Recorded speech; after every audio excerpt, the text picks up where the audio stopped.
দর্শক আসসালামু আলাইকুম। সম্মান আর ভয়ের মধ্যে পার্থক্য কী? আমরা কি প্রায়ই সম্মান আর ভয়কে এক করে ফেলি? যখন কেউ খুব কড়া বা রাগী হন আর সবাই তার কথা মেনে চলে, আমরা ভাবি যে বাহ! কী সম্মান! কিন্তু আসলে কি সেটা সম্মান? নাকি তার আড়ালে লুকিয়ে আছে ভয়? আজকের ভিডিওতে আমরা এই দুটো বিষয়ের সূক্ষ্ম কিন্তু গুরুত্বপূর্ণ পার্থক্য নিয়ে কথা বলবো। ভয় আসলে কি? ভয় হলো এমন একটা অনুভূতি যা আসে শাস্তি, ক্ষতি বা কোনো নেতিবাচক পরিণতির আশঙ্কা থেকে।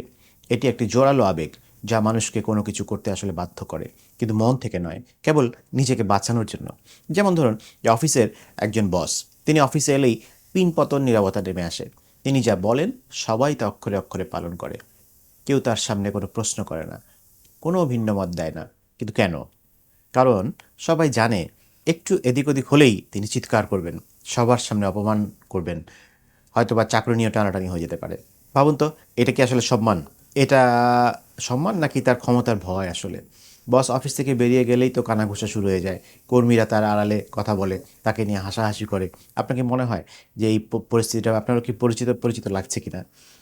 এইবার আসি সম্মানের কথায়।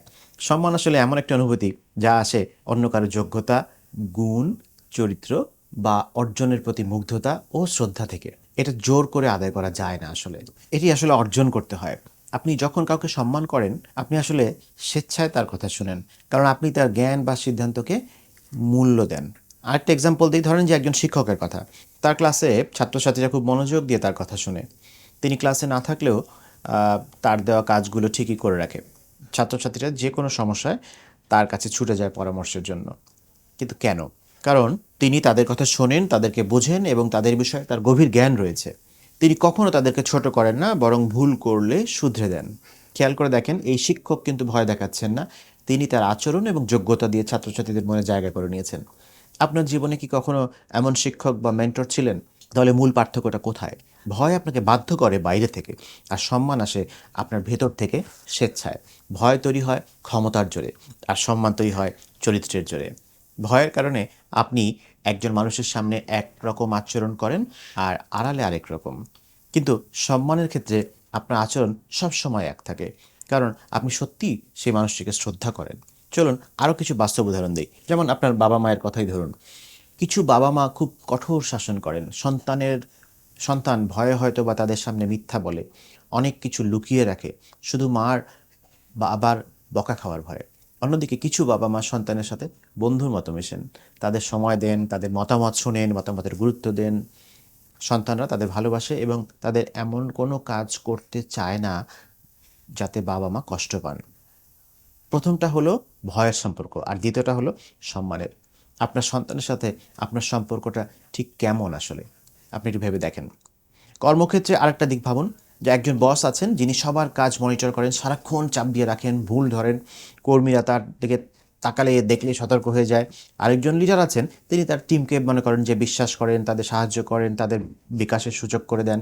টিমের সদস্যরা তাকে মন থেকে অনুসরণ করে, কারণ তারা জানে এই লিডার তাদের ভালোর জন্যই কাজ করছেন, তার সাথে অনেক কিছু শেয়ার করা যায়।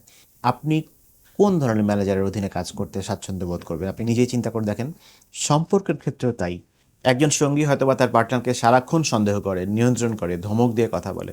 অন্যজন হয়তোবা ভয়ে চুপ করে থাকে সম্পর্কটা শুধু টিকিয়ে রাখার জন্য। এটা কি আসলে ভালোবাসা নাকি ভয়? সত্যিকারের সম্মানের সম্পর্কে দুটো মানুষই পরস্পরকে বিশ্বাস করে, একে অপরের মতামতকে গুরুত্ব দেয়।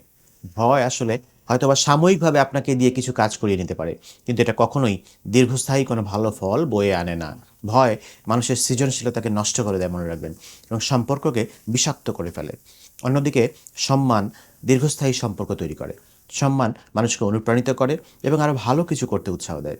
তাই পরের বার যখন দেখবেন কেউ খুব দাপটের সঙ্গে কথা বলছে আর সবাই চুপ করে আছে, একটু থামুন, নিজেকে প্রশ্ন করুন, এটা কি আসলেই সম্মান, নাকি সবাই শুধু ভয়ে চুপ করে আছে?